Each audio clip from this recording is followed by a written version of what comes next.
पाण्याची जी पातळी आहे ही पातळी त्या ठिकाणी भूगर्भातली अतिशय खोलवर जाणार आहे। दुष्परिणाम आहे, धुळीचा परिणाम आहे, अनेक समस्यांना आजारांना हे स्थानिक लोकांना त्या ठिकाणी सामोरं जावं लागणार आहे।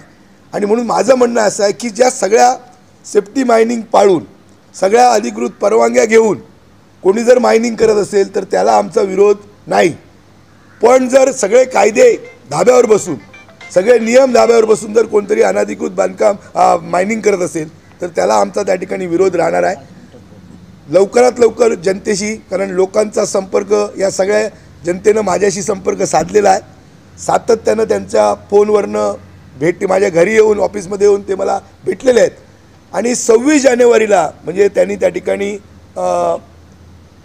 आंदोलन किंवा उपोषण जिल्हाधिकारी कार्यालय स्तरावर करणार असं तिथल्या स्थानिक जनतेनं मला सांगितलेलं आहे। जर तशा प्रकारचं आंदोलन झालं तर मी त्या ठिकाणी त्या आंदोलनाला भेट देणार आहे।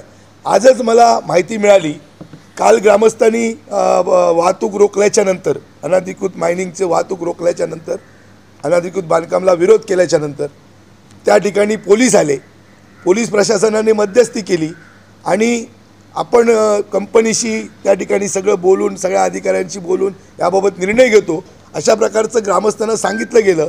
आणि म्हणून आज ग्रामस्थांनी साटेलीमध्ये ग्रामस्थांनी आज गावामध्ये बैठक घेतली आणि ग्रामसभेचा आणि गावाचा ठराव घेतला की कुठल्याही परिस्थितीमध्ये आमच्या गावामध्ये बेकायदेशीर अनधिकृत मायनिंग नको अशा प्रकारची भूमिका ही गावामध्ये त्या ठिकाणी निर्णय घेण्यात आलेला आहे।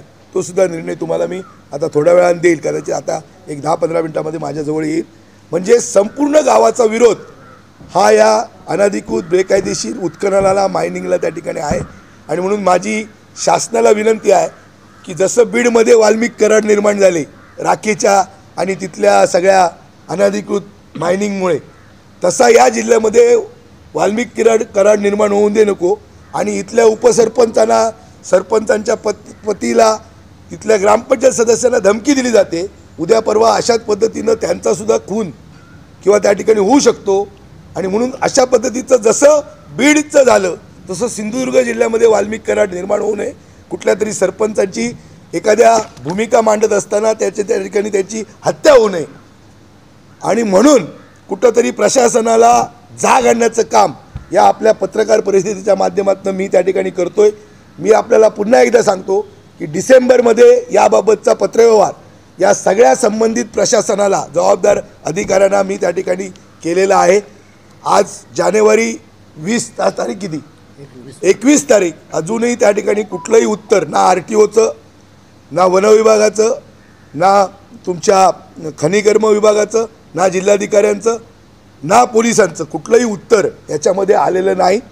आणि म्हणून जर याबाबत प्रशासनानं जर गांभीर्याने हे घेतलं नाही, प्रांत असतील, तहसीलदार असतील, कारण हे महत्त्वाचं प्रमुख खनिज आहे या जिल्ह्यातलं, ज्याच्यावर उद्योग, व्यवसाय, रोजगार सगळं अवलंबून आहे, जर नाही घेतलं तर याच्यामध्ये आग्रही भूमिका त्या ठिकाणी राहील। जसं एक आंदोलन, जन आंदोलन हे त्या ठिकाणी सातार्ड्यामध्ये, साटेलीमध्ये जिथं हा प्रकल्प आहे, जनतेचा विरोध आहे, जे डंपर व्यावसायिक आहेत त्यांना बरोबर घेतलं जाईल, स्थानिक ग्रामस्थांना बरोबर घेतलं जाईल आणि त्या सगळ्यांना घेऊन याच्यामध्ये या सगळ्या अनधिकृत बेकायदेशीर मायनिंगच्या विरोधात त्या ठिकाणी आवाज हा त्या ठिकाणी उठवला जाईल। मी लवकरच आपल्याशी परत एकदा याबाबत संवाद साधेन।